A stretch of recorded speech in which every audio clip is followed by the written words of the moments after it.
Something on it? Hello, I am the Inspire. I will help you, but only if you finish these math problems. Oh God.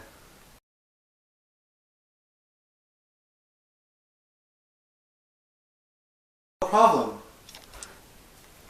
Oh. A function f has derivatives of all orders at x equals 0. Let p sub n of x denote the nth degree Taylor polynomial for f about x equals 0. A. It is known that f of 0 equals negative 4, and that p sub 1 of 1/2 equals negative 3. Show that f prime of 0 equals 2. Well, this is easy. Mr. Kinnison taught us this. So, p sub 1 of x is equal to f of 0 plus f prime of 0, which is just equal to negative 4, because f of 0 is negative 4 plus f prime of 0 times x. And then, so p sub 1 of 1/2 is just equal to negative 4 plus f prime of 0 times 1/2 equals negative 3, because we're subbing in the 1/2 for x. Now, all we have left is f prime of 0 times 1/2 equals 1. So f prime of 0 is equal to 2. Well, now we are on to part B. So it is known that f double prime of 0 is negative 2 over 3, and f triple prime of 0 is 1/3. Find p sub 3 of x. Okay, so because p sub n of x denotes the nth degree Taylor polynomial for f about x equals 0, we can just use the Taylor polynomial formula, which is f of n of x times x minus a to the power of n over n factorial. So now for the p sub 3 of x, we have the first term, which is 4, negative 4, plus the second term, which is 2 times x, because a, in this case, a equals 0. So 2x plus negative 2 over 3, which is the given third term of f double prime of 0, times x squared over 2 factorial, because we're plugging in 2 for n. And our final term is 1/3, which is given by f triple prime of 0, times x to the third over 3 factorial.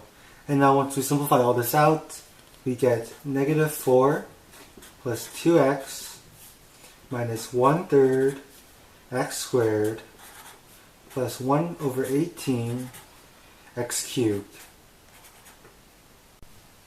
C. The function h has first derivative given by h prime of x equals f of 2x. It is known that h of 0 is 7. Find the third degree polynomial for h about x equals 0. So in part C, we're going to let q sub n of x denote the Taylor polynomial for of degree of n for h, just like p sub n of x denoted the Taylor polynomial for x. So we're going to say x prime of x, h prime of x equals f of 2x, which is equal to, so we want the third degree Taylor polynomial. So we're going to do negative 4 plus 4x minus 1/3 of 2x to the second power. Now, because we want not the q derivative of sub 3, we want the q sub 3 of x. We're going to take the integral of this. So that means we're going to get negative 4x plus 4 times x squared over 2 minus 4 over 3 times x cubed over 3. And then this is our final answer. E. Oh, finally done! What? It's still not open? Inspire! You promised me! What's this? Check the scoring guidelines.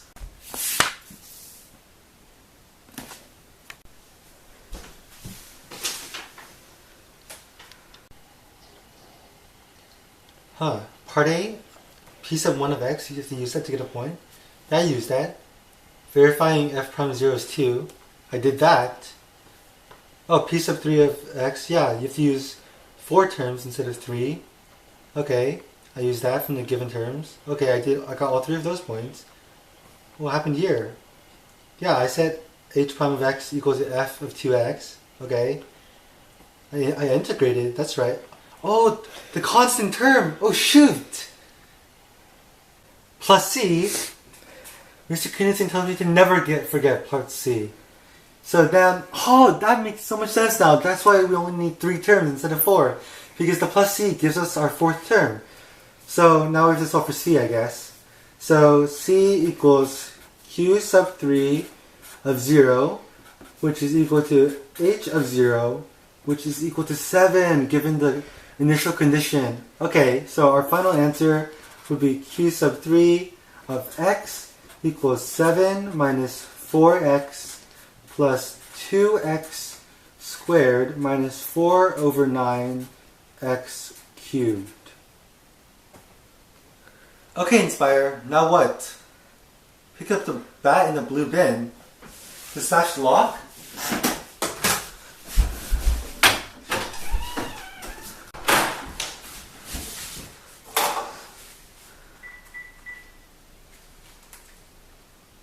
Hello? 911? Yeah, I'd like to report a kidnapping. Some guy locked me in when I walked out of home, he locked me in his room. Now, I don't know what happened. Please help. He was short and stout. Yeah, I think he was Asian. You'll be right here? Thank you. Please, open up. Wasn't me. It was that guy. You have the right to remain silent.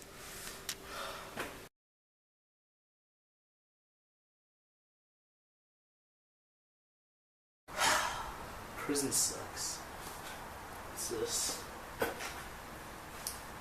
Hello, I am Cass, Inspire's evil brother. Okay?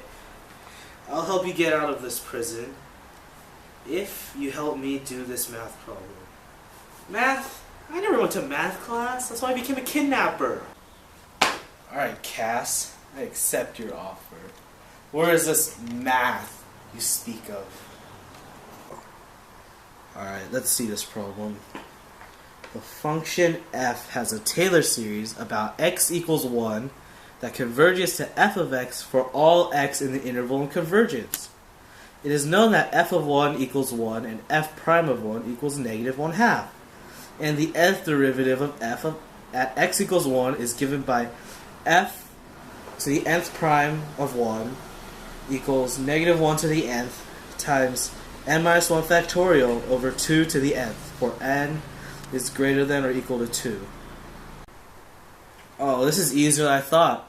When I said I skipped math class, I really meant I skipped advanced topics and calculus 3. Okay, let's see. Part A. Write the first 4 non-zero terms and the general term for the Taylor series for f about x equals 1. Okay, so we have to find the first 4 non-zero terms, and they already gave us that f of 1 equals 1 and f prime of 1 equals negative 1/2, which is what we need because the Taylor series is for f about x equals 1.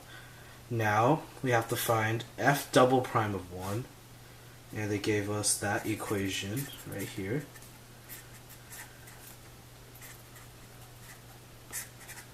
So f double prime of 1 equals f of 2 of 1, which is negative 1 squared times 2 minus 1 factorial over 2 squared, which can be rewritten as 1/4.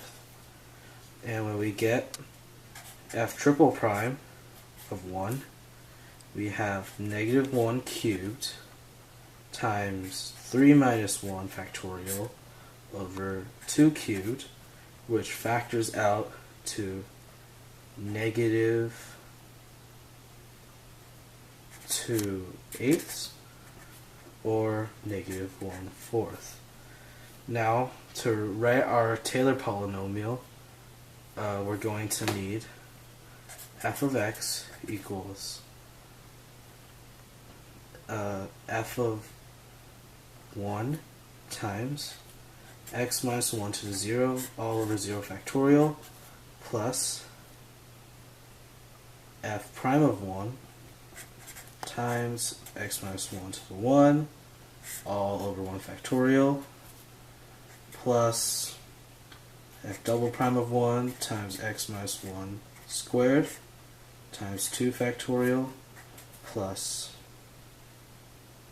f triple prime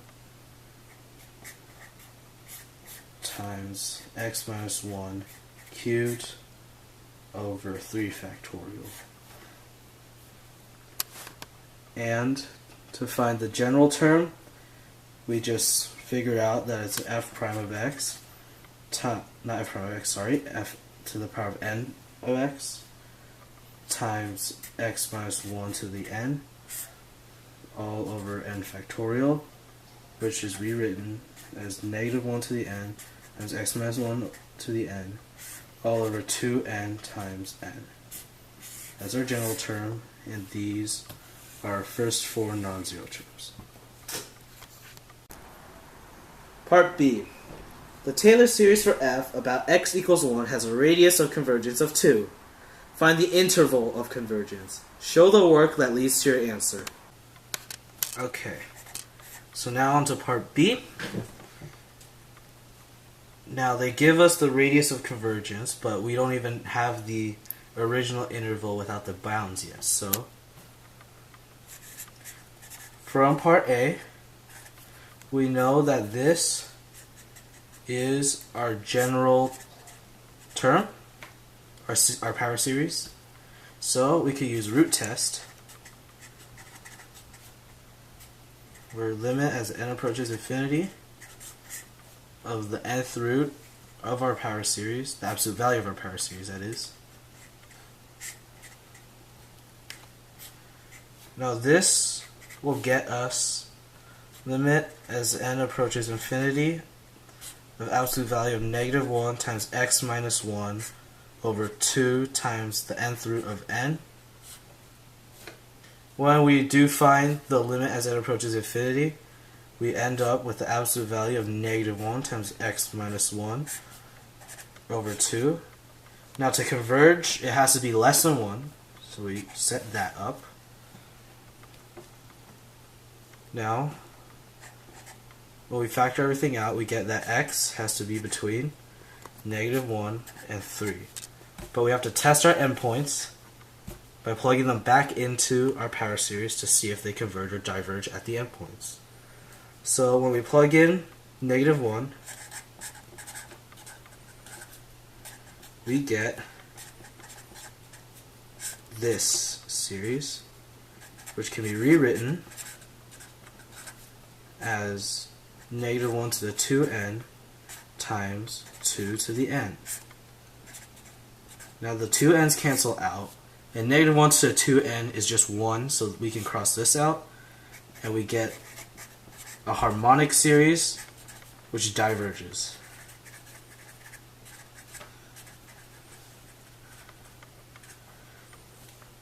When we plug 3 in,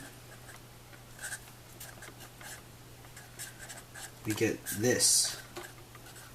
Once again, the 2 to the power of the n's cancel out. But this time, we're left with the alternating series. So we can use AST to figure out that b sub n equals 1 over n, and limit as n approaches infinity of 1 over n equals 0, so this converges by AST. So we get that the interval convergence is from negative 1 to 3, which can be rewritten like this. C. The Taylor series for f about x equals 1 can be used to represent f of 1.2 as an alternating series. Use the first 3 non-zero terms of the alternating series to approximate f of 1.2. Alright, so for part D, we have to figure out and prove that the approximation of f of 1.2 is accurate to the 1/1000th, and we can set up our LaGrange error like so.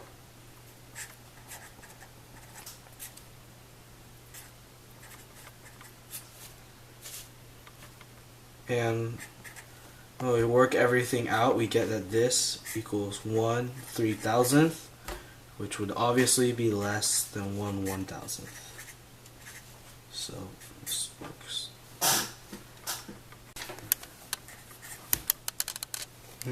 Go.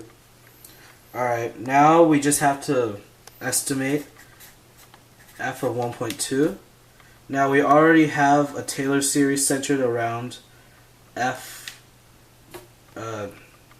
of 1, so we can just plug our 1.2 into our Taylor series from part A,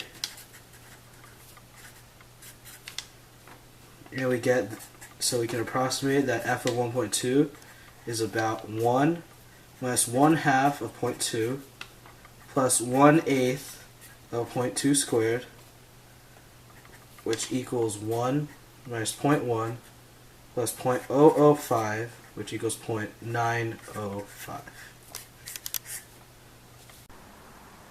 D. Show that the approximation found in part C is within 1/1000th of the exact value of f of 1.2. Alright, I finished your problem. How come I'm not out yet? You made a mistake? Well, how do I fix it? Look for the scoring guidelines. Here they are. Yeah, I found the first, second, third, and fourth term, and the general term. Yeah, I found the interval was -1, 2, 3. I even analyzed at the endpoints, which people normally don't do, and that's a common mistake. I approximated f of 1.2, and I put in LaGrange error form, then analyzed it, comparing it to 1/1000th. Can I leave yet?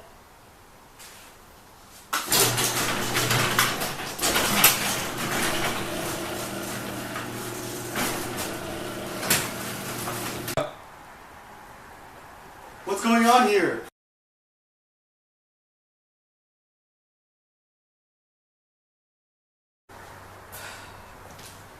No one locks me up.